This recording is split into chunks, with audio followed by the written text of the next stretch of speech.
Too Old to Die Young is a new series on Amazon Studios by Nicholas Winding Refn, who is the director of Drive and The Neon Demon and the Pusher series. I mean, he's done a lot of really good stuff, and with Too Old to Die Young, he's the director, writer, creator, the mind behind it, or at least one of two. And so while I haven't seen the full series, I do want to break down a little bit about the pilot and just kind of talk about interesting idiosyncrasies of directors, because he definitely falls into this category, and it really, really shows in this pilot. I don't know what to say. Too Old to Die Young stars Miles Teller, who I love in Whiplash, and who I still can't really tell if I like as an actor, and the good Baldwin, you know, the one everybody knows, William Baldwin. And it's a 12-part series that are very long episodes. The pilot is about an hour and a half. It's kind of a movie to itself. And so what I kind of want to break down real quick for those of you who aren't sure if they want to watch it or not are the biggest pros and the biggest cons that really struck me after the pilot, because you're probably in the same position that I'm in, whether you want to invest your time in watching it or whether you've seen the pilot and aren't sure whether to trek forward. If you've seen Drive, you know that Refn's directing style is incredibly stylized. He uses a lot of neon lights and synth music, and he really creates a vibe. He really creates the world as a character in which your actual protagonists just exist and almost interact with. And you see that a lot with The Neon Demon, which I've never reviewed, but it's kind of, to me, somewhere between a Black Swan and a Suspiria, with obviously a lot of influences from Drive aesthetically. I actually really enjoyed it. A lot of people didn't. It doesn't always make a lot of sense, but I don't necessarily think that films do, as long as you're actually conveying an interesting aesthetic and narrative and your characters are engaging and you don't commit the biggest sin of film, which is you aren't boring. And Too Old to Die Young, to me, takes everything that he's done throughout his career and just bumps it up to 11. And so what do I mean by that? Well, I want to contrast this with a show that I really, really love, and that's David Lynch's Twin Peaks. And when I say that, that's kind of disingenuous, because Twin Peaks is actually the work of David Lynch and co-creator, co-writer Mark Frost. Mark Frost is a fantastic writer. He has created books and TV shows, and he's done all kinds of amazing things. If you like Twin Peaks a lot, he even did a lot of books that follow up on the series. He's just a wonderful writer, but he's more of what you think of when you think of a classical TV writer. He's very structured. David Lynch, the best way I can describe David Lynch would be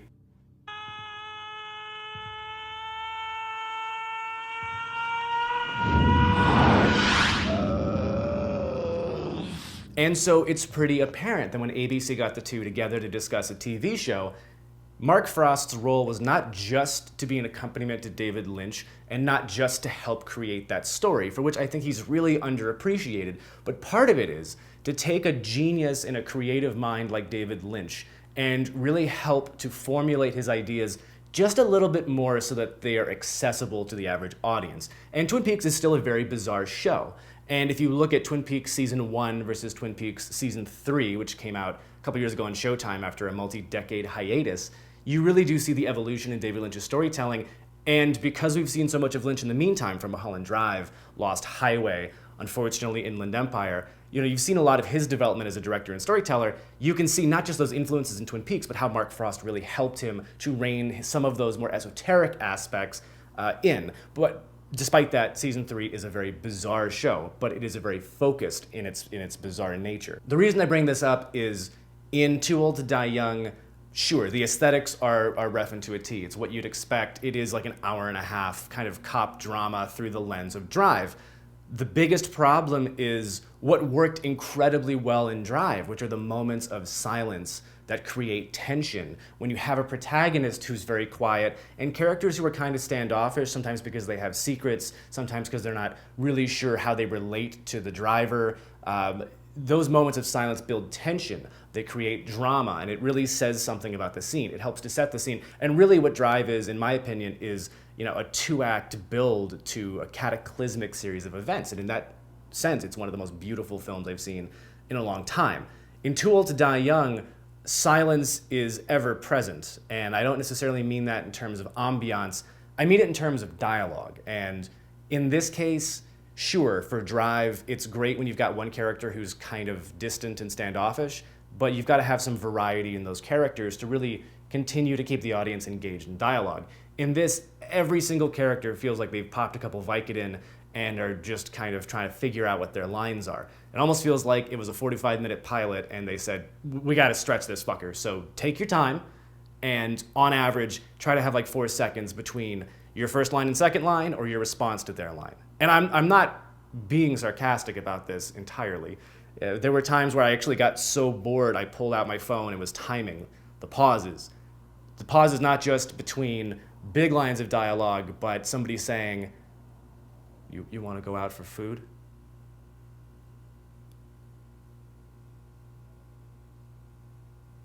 Okay.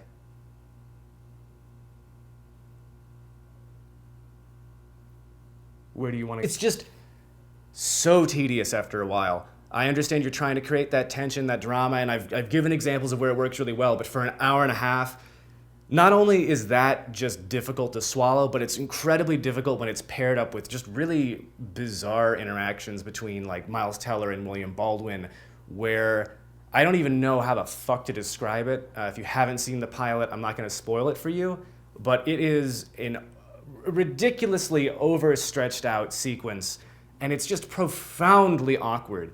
And again, Twin Peaks, awkward moments of silence also there, but it's paced well. There's a lot of beats, and in many ways, some of the more awkward scenes are used to accentuate things that are to follow, or to give you a moment to breathe from what just happened. And in this, it's just all the same pace, all just the same beat. And I'm hoping that as I do continue to watch the series, because unfortunately I'm just too curious not to at this point, that's used to effect like I've described.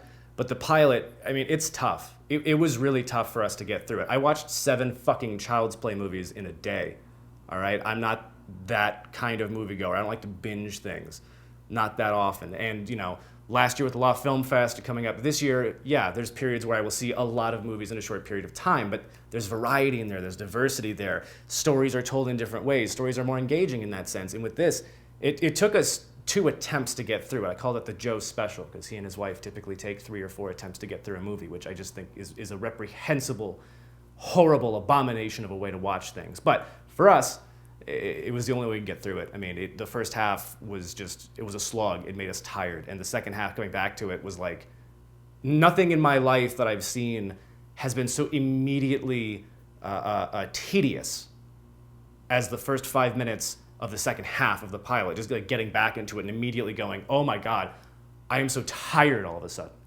And so that the biggest thing I want to take away from this is just the idea that sometimes I've seen it referred to as the unsupervised auteur. Sometimes it can lead to really great achievements. Sometimes it can lead to, you know, calamitous disasters like Inland Empire. But in this case, it's nothing that I've seen that's new. It looks a lot like Drive. It feels a lot like Drive. It's not full of any interesting characters at this point. Nothing has happened that I find to be particularly memorable. It is just style. And it's probably the first time that I will confess I would agree with negative reviews of this that say it feels like just style for style's sake and no substance. And I'm someone who can really get behind an interesting aesthetic if it's new, if it's doing something creative, and it doesn't just feel like a director on autopilot. So right now, if you're debating whether to get into it, I'm sure I'll do a review of the whole series later. I certainly can't endorse it. And if you have watched the pilot and you're sitting here like me, man, good luck to you. I'll see you on the other side. There was also a point at which Miles Teller is walking back from a car that he and his partner have pulled over back to his cop car. And Angelica had seen this before she came over and made a joke about it's the slowest walk ever. I literally was able to prepare food, walk over to the table, pour myself a drink, and it was still going. I mean, it's like this.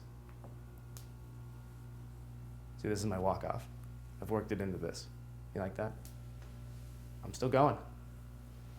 I'm still going. And who the fuck was asking for more William Baldwin in their life?